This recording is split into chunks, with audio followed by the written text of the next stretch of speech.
Favourite serials இனி டிவிக்கு முன்பே சன் நெக்ஸ்ட் ஆப்ல ஜாலியா எல்லாருக்கும் முன்னாடியே பாருங்க. இப்பவே சன் நெக்ஸ்ட் ஆப்பை டவுன்லோட் பண்ணி சப்ஸ்கிரைப் பண்ணுங்க. ஒரு முக்கியமான விஷயம், அத சொல்லதான் போன் பண்ணேன். என்னப்பா? உங்க குடும்பத்துல நடந்த எல்லா விஷயமும் எனக்கும் தெரியுமா. கதிர் தம்பி ஊருக்குள்ள பணம் கேட்டு அலைஞ்சுகிட்டு இருந்த விஷயம் தெரிஞ்சு நான் தான் கூப்பிட்டு 70 லட்சம் பணம் கொடுத்திருக்கேன். நீ 70 லட்சம் ரூபாய் பணம் கொடுத்தியா? ரொம்ப நன்றிப்பா. அம்மா, நன்றிய எனக்கு சொல்லாதீங்க. ஏன்னா பணத்தை கொடுத்தது நான், பணத்தை கொடுக்க சொல்லி கொடுத்தது வேற ஆளு. என்னப்பா சொல்ற? அது யாரு? விளக்கமாவே சொல்லிடுறேன். கொஞ்ச நேரத்துக்கு முன்னால உங்க வீட்டுல தங்கி இருக்கிற நர்மதா பொண்ணு என் வீட்டுக்கு வந்து 70 லட்சம் பணத்தை கொடுத்து உங்க வீட்டுல நடந்த விஷயத்தையும் பிரச்சனையும் சொல்லி கதிர் ஊர் முழுக்க பணம் கேட்டுக்கிட்டு இருக்காரு. நீங்க உடனே கதிருக்கு போன் பண்ணி இந்த பணத்தை கதிர்கிட்ட நீங்க குடுக்கற மாதிரி கொடுத்துருக்கன்னு சொல்லிச்சு. யாரு? நர்மதாவா? ஆமாமா, அந்த பொண்ணுதான். நான் கூட கேட்டேன், ஏமா இத நீயே நேரடியா அவங்க கிட்டே கொடுத்துருக்கலாமேன்னு. அதுக்கு ரங்கநாயகி ஆண்டி ஏதாவது வித்தியாசமா நினைச்சிட்டாங்கன்னா தப்பா போயிரும், அப்புறம் பணத்தையும் வாங்க மாட்டாங்க. அதை நீங்க கூப்பிட்டு கொடுத்தா இது கைமாத்து கொடுத்த மாதிரி இருக்கும், யாருக்கும் எந்த சந்தேகமும் வராதுன்னு சொல்லி கொடுத்துச்சு. நானும் சரின்னு கதிரை கூப்பிட்டு கொடுத்துட்டேன். ஆனா அந்த நர்மதா பொண்ணு எந்த காரணம் கொண்டும் இந்த விஷயம் யாருக்கும் தெரியக்கூடாதுன்னு, நான் சொல்ற வரைக்கும் நீங்க பணத்தை திருப்பி கேட்க கூடாதுன்னு என்கிட்ட சொல்லிட்டு தான் போச்சு. ஆனா என் மனசு கேட்கல. இந்த விஷயத்தை உங்க வீட்டுல யார்கிட்டயாவது சொல்லிடலாம்னு நினைச்சேன். ஏன்னா அது சின்ன பொண்ணு. உங்க குடும்பத்து மேல இருக்கிற பிரியத்திலையும் பாசத்திலையும் இத செஞ்சாலும் நாளைக்கே எனக்கு ஒரு நல்லது கேட்டதுன்னு வச்சுக்கோங்க. தம்பி, இல்லம்மா, மனுஷ வாழ்க்கையில யாருக்கு எந்த நேரத்துல என்ன நடக்கும்னு தெரியாதுல்ல. அதான் நாளைக்கு உண்மை வெளியே தெரியாமலா போயிரும். 1000 2000 கூட பரவாயில்ல, 70 லட்சம் பெரிய தொகை. அதான் உங்க வீட்டுல யாருக்காவது ஒருத்தருக்கு இந்த விஷயத்த சொல்லிடணும்னு நினைச்சேன். உங்களை எனக்கு நல்லா தெரியும், அதான் உங்களுக்கு போன் பண்ணேன். சரிமா, ஆனா இந்த விஷயத்த நர்மதா கிட்ட தெரிஞ்ச மாதிரி காட்டிக்க வேண்டாம். சரிமா, பாத்துங்க, போனை வச்சிடுறேன். சரிப்பா.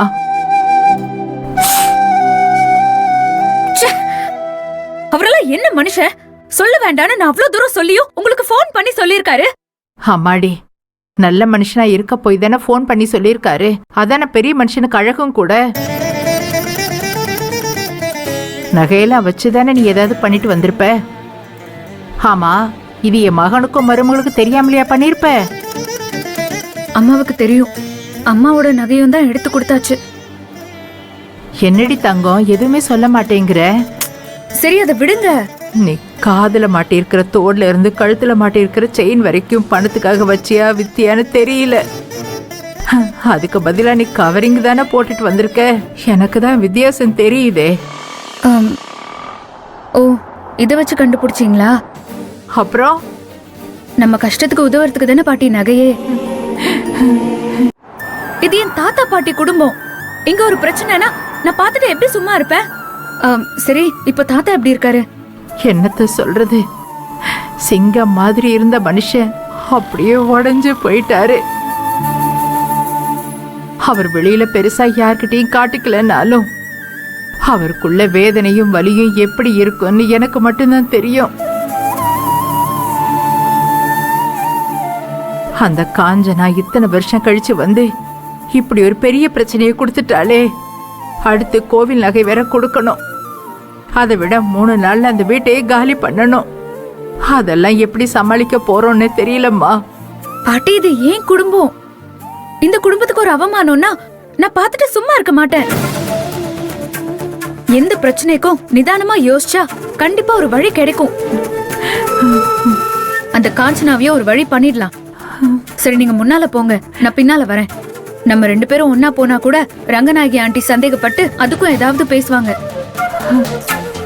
அதோட நான் கதிருக்கும் போன் பண்ணல. நான் போன் பண்ணி என்னன்னு கேட்டுட்டு வந்துடுறேன். சரிம்மா.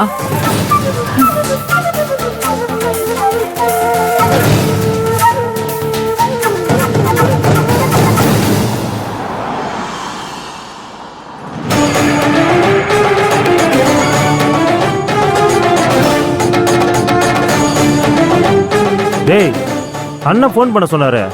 ஃபோன் பண்ணையா? ஃபோன் போக மாட்டேங்குது. திரும்ப ஃபோன் போடுறான். இதோ பண்றையா. அவரே ஓ பண்ணிட்டாரு. ஃபோன் எடு. ஹலோ அண்ணே. ஏய், மெசேஜ் அனுப்பிச்சு எவ்வளோ நேரம் ஆச்சு? நீ அதை பார்த்துருக்க, ஆனால் கால் பண்ண மாட்டியா? அண்ணே, நான் உங்களுக்கு தானே ட்ரை பண்ணிட்டு இருந்தேன். அதுக்குள்ள நீங்களே கால் பண்ணிட்டீங்க. சரி, இப்போ அங்கே என்ன நடக்குது?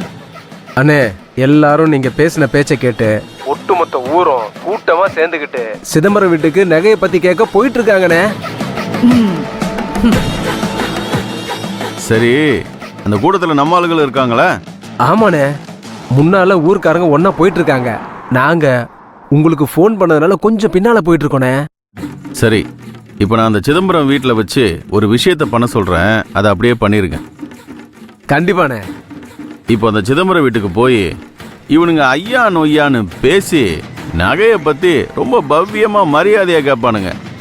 அப்போ உங்காலில் ஒருத்தன் அந்த சிதம்பரத்தை பார்த்து, ஏயா சிதம்பரம், உன் வீட்டு பிரச்சனையில் கோவில் நகையை வாங்கி லாக்கரில் வச்சுட்டு ஏதோ போச்சுங்கிற மாதிரி ஆரம்பிச்சு அவனை அசிங்கமாக நீங்கள் பேசணும்.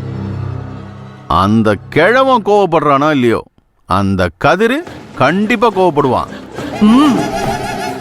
அவன் வயசு வித்தியாசம்லாம் பார்க்காம என் தாத்தாவை மரியாதை குறைவா பேசுறீங்களேன்னு அப்படியே பாஞ்சுக்கிட்டு உங்க மேல கைய வைக்க வருவான். அதுதான் நம்மளோட கரெக்டான டைம். அப்போ நீங்களும் அவன் மேல கைய வைக்கணும். கூட்டத்தில் இருக்கிற மற்றவங்களுக்கு பிரச்சனை யதார்த்தமா நடந்த மாதிரி இருக்கணும். அந்த சிதம்பரம் சண்டையை நிறுத்துறதுக்கு ட்ரை பண்ணுவான். ஊர்க்காரனுங்களும் சண்டையை நிறுத்துறதுக்கு பாப்பானுங்க. ஆனா நீங்க அதுக்குள்ள சண்டையோட சண்டையா நம்ம ஆளுகள்ல ஒருத்தன் அந்த சிதம்பரத்தோட வேட்டியெல்லாம் உருவி விட்டு சண்டையில அவன் சட்டையெல்லாம் கிழிச்சு விட்டு அவனை தள்ளி விடுற மாதிரி விட்டு அசிங்கப்படுத்தணும்டா. அது அப்படியே நான் லைவா பார்க்கணும். வீடியோ கால் போட சொல்லு. ஏய், தங்கச்சி சொன்னது கேட்டுச்சுல? அண்ணே, கேட்டுச்சுண்ணே. அவ்வளவுதானே? நீங்க எதிர்பார்த்ததுக்கு மேலேயே பண்ணிடுறோண்ணே.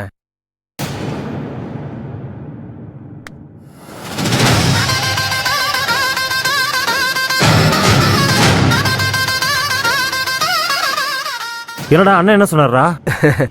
அண்ணன் சிதம்பரம் ஐயா வீட்டுல வச்சு ஒரு பெரிய பிளான் பண்ண சொல்லியிருக்காரு. ஓ, அது என்னன்னு சொல்றேன், நல்லா கேட்டுக்க.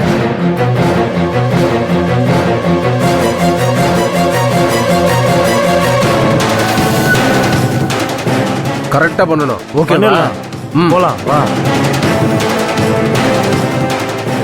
டேய், அவங்க போயிட்டு இருக்காங்க. வா, சீக்கிரமா நானும் அதான் அப்பா சொன்னேன். வா.